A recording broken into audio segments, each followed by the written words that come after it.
Hello বন্ধুরা, আবারও এসে গেছি নতুন একটা ভিডিও নিয়ে তোমাদের কাছে। কিসের ভিডিও অবশ্যই দেখে বুঝতে পারছো।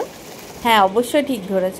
এটা হচ্ছে মাছের কারি বলতে পারো, কিন্তু টকের কারি। মানে এই সময় হালকা গরমে কিন্তু মাছের টকটা কিন্তু খুবই ভালো লাগে।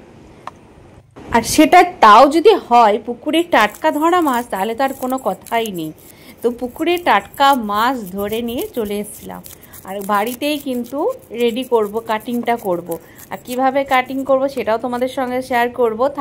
মানে শুরু থেকে শেষ পর্যন্ত থাকবে, একটু স্কিপ করো না। আর অবশ্যই যদি নতুন হও চ্যানেলটি সাবস্ক্রাইব করে রেখো, আর যদি ফেসবুক থেকে দেখো পেজটি ফলো করে রাখার অনুরোধ রইল। দেখো মাছটা ভালো করে ঘষা মানে আঁশগুলো ছাড়িয়ে নিয়ে পিস পিস করে কেটে নিয়েছি। তোমরা দেখতেই পাচ্ছ কি বড় বড় পিস হয়েছে। তো মাছের কারিটা মানে টকটা বানানোর জন্য আমাকে এখানে কিছু পেস্ট বানাতে হবে। পেস্ট বানানোর জন্য কী কী নিচ্ছি দেখে নাও একবার। কাঁচা লঙ্কা, পেঁয়াজ কুচি আর তেঁতুল, পাকা তেঁতুল, যেটা মানে এই বছরই হয়েছিল, খুব সুন্দর, মানে টকটা খুব ভালো। তো এটাও এর সঙ্গে দিয়ে দিলাম, একটু জল দিয়ে পেস্টটা বানিয়ে নেব। আর মাছগুলোকে কড়াই একটু তেল দিয়ে মাছগুলো এপিট ভালো করে ফ্রাই করে নেব। অনেকেই সিলভার মাছ কিন্তু খেতে পছন্দ করে না। আমাদের বাড়িতেই কেউ আছে যারা খুবই মানে সিলভার মাছ দেখলে নাক ছিটায়, কিন্তু আমি এই যে রেসিপিটা আজকে বানাচ্ছি, এটা কিন্তু তারা মানে না খেয়ে থাকতে পারবে না, নাক তো ছিটকাবে না, খুবই ভালো লাগবে। তোমরাও যদি সিলভার মাছ পছন্দ না করো, এই প্রসেসটা রান্না করতে পারো, দেখবে খুবই ভালো লাগবে। তেলের মধ্যে কিছুটা কালো জিরে, মৌরি, পাঁচফোড়ন দিতে পারো, ফোড়ন দিয়ে দিলাম। তার মধ্যে দিয়ে যে পেস্টটা আমি রেডি করেছিলাম সেই পেস্টটা এর মধ্যে দিয়ে দিলাম। এর সঙ্গে আরও কিছুটা মশলা এখানে অ্যাড করে দিলাম, যেগুলো বাড়িতে সবসময় পাওয়া যায়, কমন মশলা।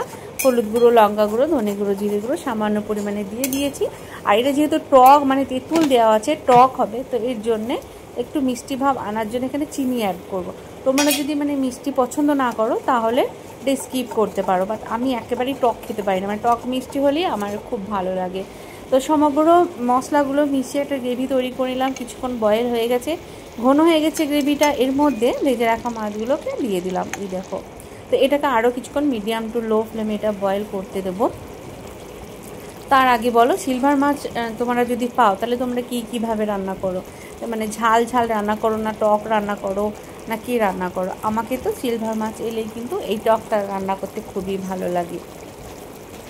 তো দেখো কি সুন্দর কিন্তু গ্রেভি একবারে রেডি হয়ে গেছে, আর মাছটা তৈরিও হয়ে গেছে। এই যে দেখো কত সুন্দর লুক দিয়েছে। আর রান্নাটার মানে প্রসেসটা তো দেখলে খুবই কম সময় হয়ে গেল, বেশি কিছু খাটনি নেই এই রান্নাটার মধ্যে। দেখে কিন্তু লোভ লাগছে না? হ্যাঁ, তো চলো এটাকে এবার আমি সার্ভ করে নেবো একটা প্লেটের মধ্যে।